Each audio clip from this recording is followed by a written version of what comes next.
Hello friends, this is Manoj Puplani.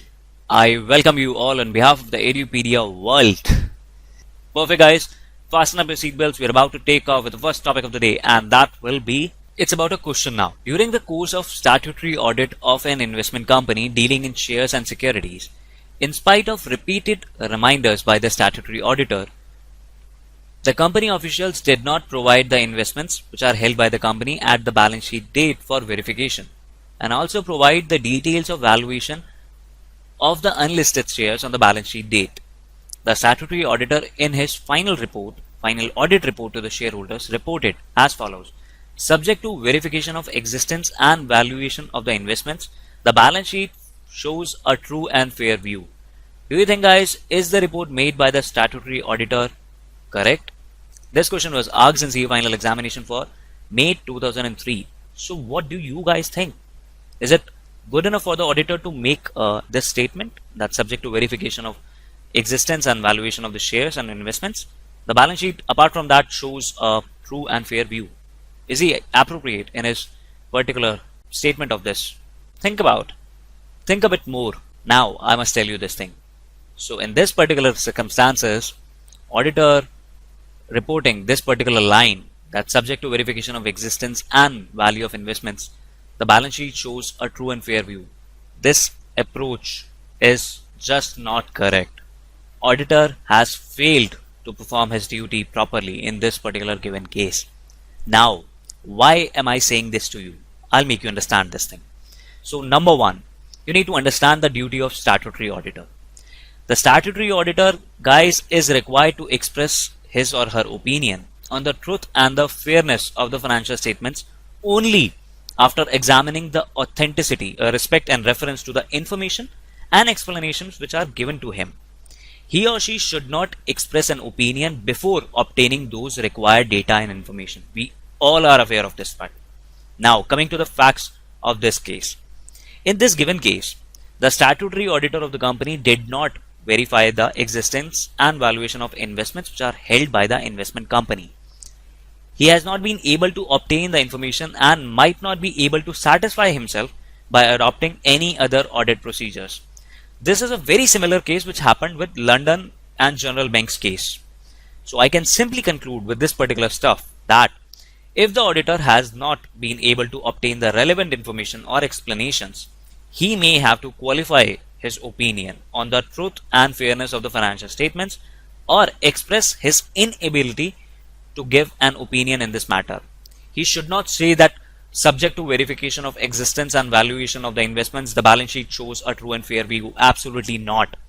In this particular case, since they have not been providing the relevant data to the auditor cannot form the reasonable concludingness on this particular step. He may have to either qualify his opinion, or he should say that he has been he cannot express the opinion. Why? Because of this thing. But he shouldn't say that subject to this particular stuff, each and everything is good enough. Okay, so I am providing you the unqualified report. No, absolutely not.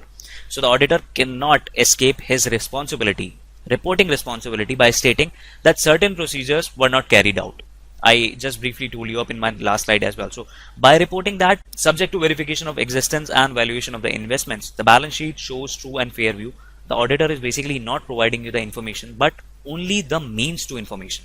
So that way the auditor has failed to perform his duties properly in this given case. Did you get my point clearly, guys? Perfect, because that is something which you need to understand, your responsibility as an auditor. So the auditor has failed to perform his duty in this particular given case. Shall we proceed further, guys? Let's move towards the next question.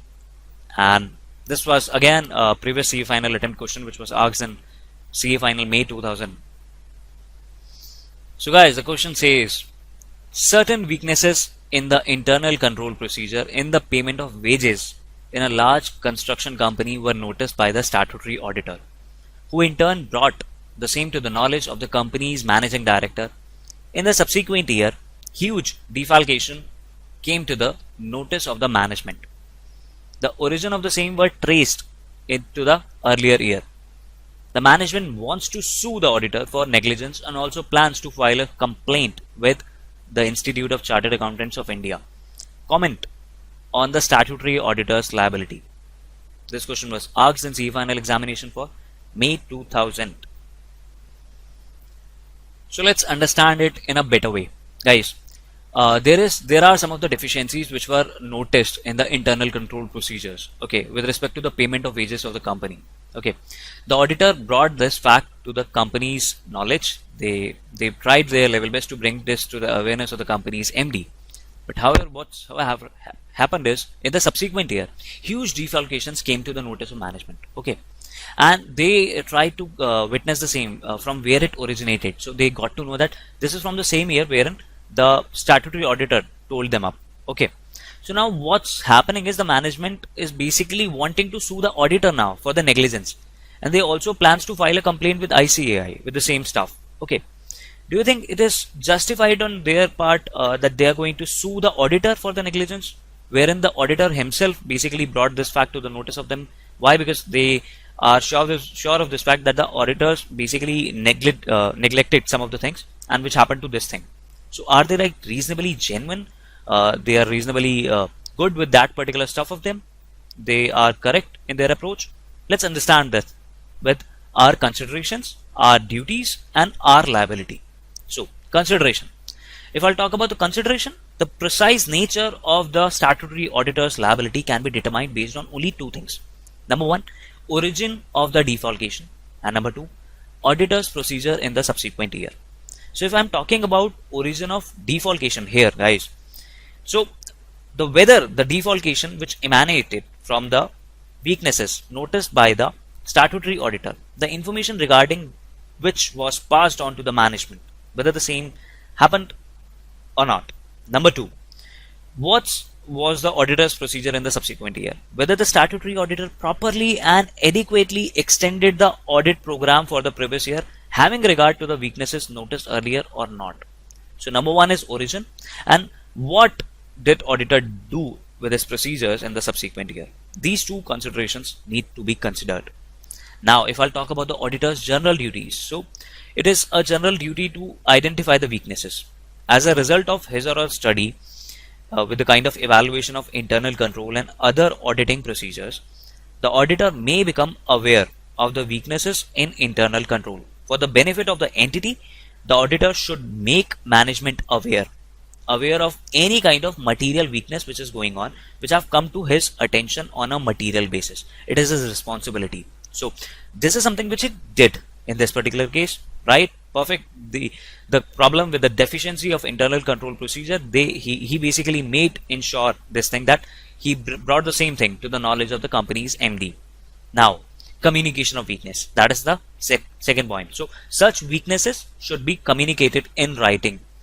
The auditor should indicate in such communication that it discusses only weaknesses which have come to his attention as a result of his audit, and that his examination has not been designed to determine the adequacy of the internal control of management purposes. All we are doing is we are just providing you the weakness which has come to our attention. We are not designing our examination based on one thing that we need to determine the adequacy of the internal control procedure over here. That should be communicated well in advance. Number three is the fraud risk factors. So weaknesses in the design of the internal control system and non-compliance with the identified control procedures. Basically, it increases the risk of fraud and error. So if circumstances basically indicate the possible existence of fraud or error, all that an auditor need to do is he should ensure and consider the potential effect of that suspected fraud or error in the financial information. It is our responsibility to do that. Now next comes modified audit procedures. If the auditor basically believes the suspected fraud or error could have a material effect on the financial information, then in that case he or she should perform such modified or additional procedures as he determines to be appropriate. This is something which is genuine in a case. You need to dig down further, you need to go and check in depth. Okay, you are free to do so, and you need to just modify your audit procedures accordingly. And finally, CARO reporting. So under CARO, that is company audit report, the auditor is basically required to report on a certain cases, whether the company has adequate internal control procedures commensurate with its size and nature of business, and whether there is a continuing failure by the management to correct the major weaknesses in the internal control or not. The auditor should also report whether any fraud on or by the company has been noticed or reported during the year, and if so, the nature and amount involved should be indicated. This is something which has been mentioned in CARO itself, so we need to comply by the same. Now, coming to the case. After considering all these points, the origin of defalcation, the auditor's procedure in the subsequent year, and what are our general duties with respect to the same, let's understand our responsibility in this particular case. So, there is a defense which is available to the auditor. The statutory auditor, by bringing the weakness to the notice of the managing director, had already alerted the company. Remember guys, that has been mentioned in the third line of the question. They have like made or brought this particular thing to the knowledge of company's MD. So they have alerted the management, which is primarily responsible for the protection of the assets of the company. We as auditors are not responsible. It is the primary responsibility of the management to protect their assets of the company. It is the duty of auditor to probe into the depth only if in case some suspicion is aroused. This can be put forth as a point in defense against any claim arising subsequent to the information of the management. This is a case which was being addressed to in the case that was named with Kingston Cotton Mills Limited case. That's the same thing which happened in that case as well. Kingston Cotton Mills Limited. If you'll Google it out, you'll remember the same. Next, due care. So all that an auditor needs to do is, auditor is expected to evaluate the internal control procedures and modify his audit procedures in view of the weaknesses in internal control. If the statutory auditor has taken great amount of due care in performing the audit work, then he or she cannot be held liable. The fact that the matter was brought to the notice of the management director may be a very good defense to the auditor as well. So that's my conclusion to this particular stuff.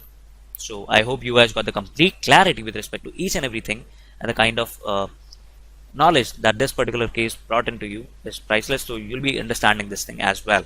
Do revise, that is something very important. So, and if in case you do want to research about this case more, so you can Google it up. The case name was Kingston Cotton Mills Limited case, so you'll get to know about the same thing. That's a very lengthy case. I just briefly narrated to you the same thing which happened to in that case in this particular format as well. So let's move towards the next topic of the day, and that will be the last for this chapter, and that will be short note on the auditor's liability for negligence in relation to prospectus.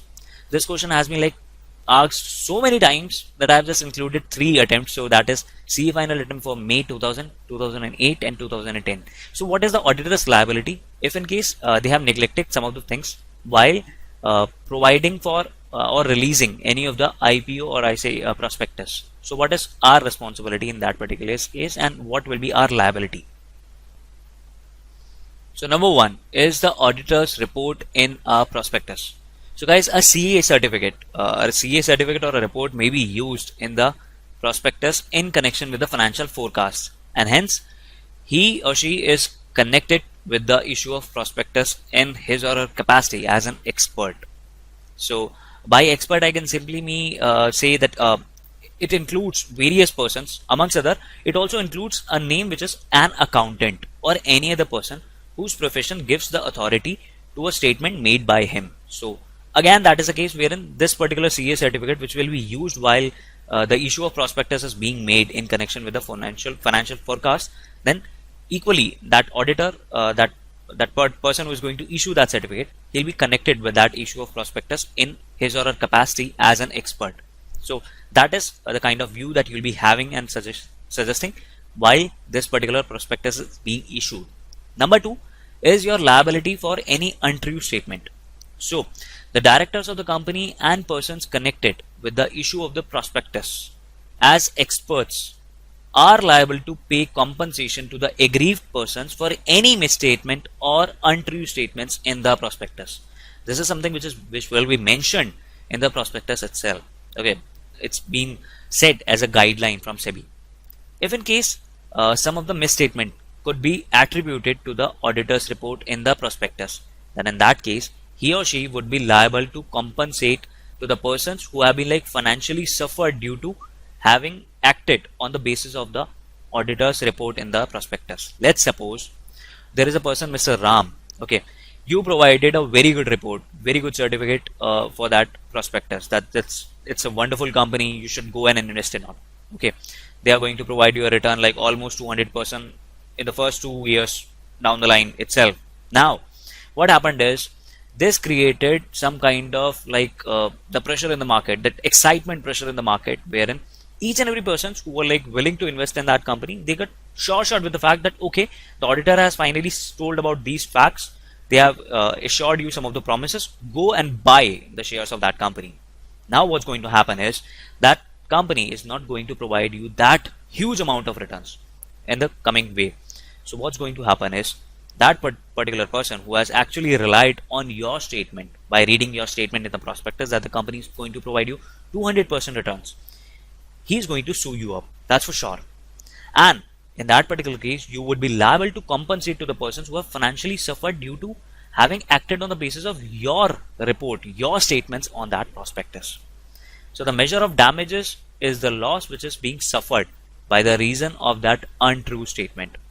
A statement may be considered to be untrue not only because it is so, but also if it is misleading in the form and context in which it is being included. So that will be your liability as an auditor, and that will be the liability of directors if they provide any untrue statement. Now coming to the exceptions part. However, having said that, the auditor can avoid this liability if he is able to prove these three things. Number one, that after he had given the consent in writing, the same was withdrawn before the copy of that prospectus was delivered for registration. Supposedly, you provided some of the statement. Okay, you provided the certificate, and before that certificate got published or that prospectus was released, you just withdrawn your copy. Okay, you withdrew your consent before that was like provided to the people around. So you can bring this fact to the people, okay, that you withdrew your consent before any copy of prospectus was delivered for registration. Number two, that after registration of the prospectus but before any allotment was made thereunder, you realized that your statement was untrue, and again you withdrew that consent in writing and has given reasonable public notice of the withdrawal of any of the reasons thereof. You withdrew your consent, okay, registration of the prospectus was done but no allotment was done by then. Okay, you withdrew your consent in writing and you again provided a reasonable public notice as well that you withdrew your consent and the reasons were made thereof. So again you can provide this as an exception. And lastly, that you were competent enough to make that statement, and on the reasonable grounds you believed and continue to believe that up to the time of allotment of the shares and debenture your statement was true, and you didn't falsify any of the things in that particular case. You didn't camouflage any of the things. That statement was not sham at all. You can say that. So these are the three exceptions which are available to the auditor as their own right to defend themselves if in case they want to avoid any of the liability, if in case they are able to prove any of these three things. Now coming to the penalty. So penalty for false statements, what's going to happen is the auditor can be held liable for criminal prosecution. And if in any return, certificate, balance sheet, prospectus, statement, any of these things, he makes up a statement which is false in any material format, particularly owing and knowing it to be false, and or he omits any of the material fact knowing it to be very material. So what's going to happen is if he got convicted, he can be punished with an imprisonment of up to 2 years along with the fine as well. So criminal prosecution is there in place if in case false statements are being made, and the penalty is huge guys. And lastly, about the liability and the general law. So the civil liability under the Companies Act is in addition to the liability under the general law enforceable by the suit for recovery of damages on the ground of fraud as well. So if an auditor or if any of the person gets involved in these cases, he is gone, man. He's gone. Why? Because he is liable to go for the imprisonment as well. He is liable to pay the fine. He's going to have the criminal prosecution. He'll be like charged under civil prosecution as well. So Now, in this particular case, we got to know about the auditor's report and the prospectus. What's your liability if in case you go for an untrue statement? How can you save yourself by providing the exceptions? And what will be the penalty for making the false statement along with the liability under the general law? I hope you guys got the complete clarity with respect to each and every topic which we covered in this particular presentation in totality, in detail, in depth. All you need to do is just revise your topic, because this is something which I can expect out of you to do, because my efforts will go in vain, my efforts will remain futile if in case you guys don't work. So I do believe that you guys are going to make us proud by doing the complete revision and retention procedures at your own step only. Perfect guys, love you for that matter. Let's conclude this video with a dose of motivation, and that will be: people with goals succeed because they know where they are going. Earl Nightingale was the person who mentioned this beautiful quote. So stay connected. That will help us in understanding your needs way better, guys. Till then, see you all perfectly. Love you. Take care. I'll see you in the next presentation with some new exciting topics. Till then, keep loving yourself. Sayonara. God bless. Bye.